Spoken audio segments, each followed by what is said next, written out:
मसूद हसन जी के बयान को लेकर जो उन्होंने कहा है कि शरीयत सबसे पहले है, संविधान बाद में। मैं माननीय मंत्री जी से सिर्फ एक ही सवाल पूछना चाहती हूँ कि आपने शरीयत की शपथ ली थी या संविधान? आप जिस संवैधानिक पद पर आज बने हुए हैं वो पद संविधान की बदौलत थी। आपको संविधान का सम्मान करना चाहिए। और मैं तो यही कहना चाहूंगी, और इनकी सोच आप इससे समझ सकते हैं, जो ये भड़काऊ बयान देते हैं, नकारात्मक राजनीति करके, अपने वोट बैंक की राजनीति करके अपना जो मंत्री पद जो ग्रहण किए हैं उसकी मैं बात करूं तो ये सिर्फ एक दिखावा है। ये संविधान के प्रति जो इनका प्रेम आप देखते हैं सड़कों पर लेकर इनका यात्रा करना, ये सिर्फ एक दिखावा है। ये संविधान के प्रति इनका प्रेम नहीं है। आप ये चीज बताइए, इंसान 3 प्रकार के नशे में चूर रहता है, आप सभी जानते हैं। या तो शराब का नशा, सत्ता का नशा, और एक नशा आप जानते हैं सत्ता के नशे में। मैं कहना चाहूँ मंत्री जी जो है अभी सत्ता के नशे में चूर है, और सत्ता के नशे में चूर है। और जो आदमी नशे में रहता है वो सही नहीं बोलता है, सत्य ही बोलता है। और माननीय मंत्री जी जैसे पद ग्रहण किए हैं संविधान भूल गए, और संविधान भूलने के बाद जो उनके दिल में है, दिमाग में, जो उनके रग रग में बसा हुआ शरीयत, आज उनके गुणगार है। देखिए, धर्म, जाति, संप्रदाय, तो मैं ये नहीं कहना चाहूंगी कि आप नहीं इसको खारिज में नहीं कर रही, पर आपने जो इसके लिए मैं ये नहीं कर रही या विरोध नहीं कर रही, पर आप जो बयान दे रहे हैं, तुलनात्मक बयान दे रहे हैं, उसके लिए ये विरोध प्रदर्शन कैसे कर सकते हैं? और ऐसे भड़काऊ नकारात्मक बयानबाजी कैसे कर सकते हैं? एक मंत्री पद पर आप आसीन हैं और आपका ऐसा बयान देना मतलब कि आप संविधान को नहीं मानते, और संविधान को नहीं मानते तो आप इस्तीफा दीजिए। माननीय हमारे राज्य के माननीय मुख्यमंत्री हेमंत सोरेन जी से मैं आग्रह करती हूँ, अगर आप बाबा साहब के विचारों को, उनके सपनों को मानते हैं, संविधान को मानते हैं, तो मंत्री को तुरंत बर्खास्त।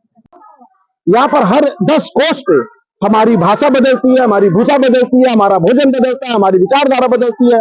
इसका ये मतलब नहीं है कि हम अलग अलग धर्म को, विचार को मानने वाले ये बात का कहें, और वो भी संवैधानिक पद पे रहने वाला व्यक्ति जो माननीय हो, जो माननीय मंत्री हो, तो ऐसा व्यक्ति जब अपनी बात को रखता है तो डाउन द लाइन उसकी बात को लोग गंभीरता से लेते हैं, सुनते हैं, चाहे उनके धर्म समाज के लोग हो या बाकी लोग हो, कि क्या विषय हो गया।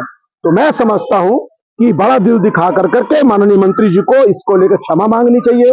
गलती हो जाती है, गलती अपना स्वीकार करना चाहिए, और ये देश अगर चलेगा तो संविधान से चलेगा। आप अलग धर्म को मानने वाले, आप अलग धर्म को मानने, मैं अलग धर्म को मानने वाला हूं। धर्म हमारे हृदय, मन मस्तिष्क पर, हमारी विचारधारा पे, हमारे कार्य पद्धति पर रहेगा, लेकिन सरकार कैसे चलेगी, सिस्टम कैसे चलेगा, देश कैसे चलेगा? तो संविधान जो बाबा भीमराव अम्बेडकर जी का बनाया गया संविधान है, जो पूरे देशवासियों के लिए एक सर्वोच्च ग्रंथ है, उसके खिलाफ जाकर के तुलनात्मक टिप्पणी करना, और वो भी मंत्री पद पर रहते हुए, मैं समझता हूं इससे ओछी मानसिकता और इससे छोटी बात कोई हो नहीं सकती है। आज जमशेदपुर महानगर के नेतृत्व में हम यहाँ प्रदर्शन करने आए, माननीय डीसी महोदय को ज्ञापन दिए हैं इसके विरोध में, और मैं उम्मीद करता हूं कि भारतीय जनता पार्टी का ये स्वर नहीं है, इसे पार्टी के दृष्टिकोण से ना दिखे। मैं समझता हूँ ये हर भारतीय का, चाहे किसी भी धर्म का हो, मैं बिल्कुल दावे के साथ कह सकता हूं कि मुस्लिम समाज भी उनके इस मत से, चाहे मुस्लिम मंत्री हैं, उनके बात से सहमत नहीं हो सकते, क्योंकि ये देश चलता है तो संविधान से चलता है। हम भारतीय जनता पार्टी जमशेदपुर महानगर के लिए उनकी बात की तीव्र निंदा करते हैं, भर्त्सना करते हैं, और उन्हें बर्खास्त करने की मांग भी करते हैं, और उनसे इस बात को लेकर क्षमा मांगे, ये भी बात करते हैं। और जल्द ही हम जाकर के उपायुक्त महोदय को अपना मेमोरेंडम देने जा रहे हैं, लेकिन हमारा संविधान सर्वोपरि है, जो हमें कार्य करने का दिशा और मार्गदर्शन देता है। उनका जो बयान एक संवैधानिक रहते हुए, झारखंड के मंत्री रहते हुए जो इन्होंने आपत्तिजनक बयान दिया, मैं दावे के साथ कह सकता हूँ उससे मुस्लिम समाज भी इत्तेफाक नहीं रखता होगा, कदापि नहीं रखता होगा। और भारतीय जनता पार्टी पूरी तरीके से इस विचार के और इस बात की प्रदर्शन